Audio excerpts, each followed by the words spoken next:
عنوان: चालाक बंदर और मेहनती किसान। एक गांवों में एक मेहनती किसान रहता था जिसका नाम रफ़ीक था। रफ़ीक रोज़ सुबह सूरज निकलने से पहले उठ जाता, खेतों में काम करता, बीज बोता, पानी देता और दिन भर मजदूरी करता।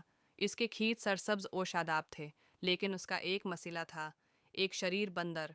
वो बंदर जंगल से आता, रफ़ीक के खेतों में घुस जाता, कभी मकई के पौधे उखाड़ देता, कभी आमों को नोच लेता और कभी तरबूज चुक चुक कर ख़राब कर देता। रफ़ीक को बहुत गुस्सा आता, मगर बंदर इतना चालाक और फिरतीला था कि कभी पकड़ में ना आता। एक दिन रफ़ीक ने सोचा, अगर मैं उस बंदर को सबक ना सिखाऊं तो मेरी सारी फसल बर्बाद हो जाएगी। मंसूबा: रफ़ीक ने अगली सुबह एक मंसूबा बनाया। उसने एक इंसानी पतला बनाया, जिसे उसने पुराने कपड़े पहनाकर खेत के बीचों बीच खड़ा किया। मगर सिर्फ पतला काफ़ी नहीं था। रफ़ीक ने पतले के हाथों पर गूंद लगा दी, ताकि जो भी उसे छुए चिपक जाए। बंदर हस्बे मामूल आया, दौर से देखा, खेत में कोई आदमी खड़ा है। पहले तो वो डरा, लेकिन फिर सोचा, मैं बंदर हूँ, मुझे किस चीज़ से डरना। वो नीचे उतरा और आकर पतले को आवाज़ें देने लगा।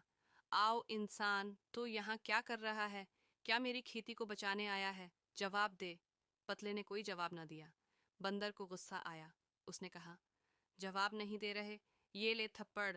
उसने पतले के एक हाथ पर थप्पड़ मारा और उसका हाथ गूंद से चिपक गया।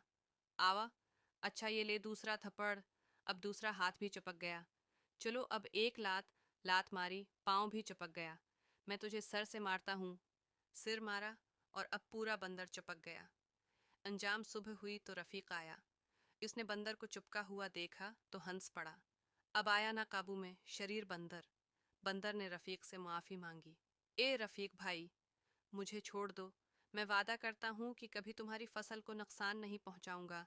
रफ़ीक को बंदर पर तरस आ गया। उसने कहा, देख बंदर भाई, अगर तुम वाकई वादा करते हो कि कभी किसी किसान का नुकसान नहीं करोगे, तो मैं तुम्हें छोड़ देता हूँ।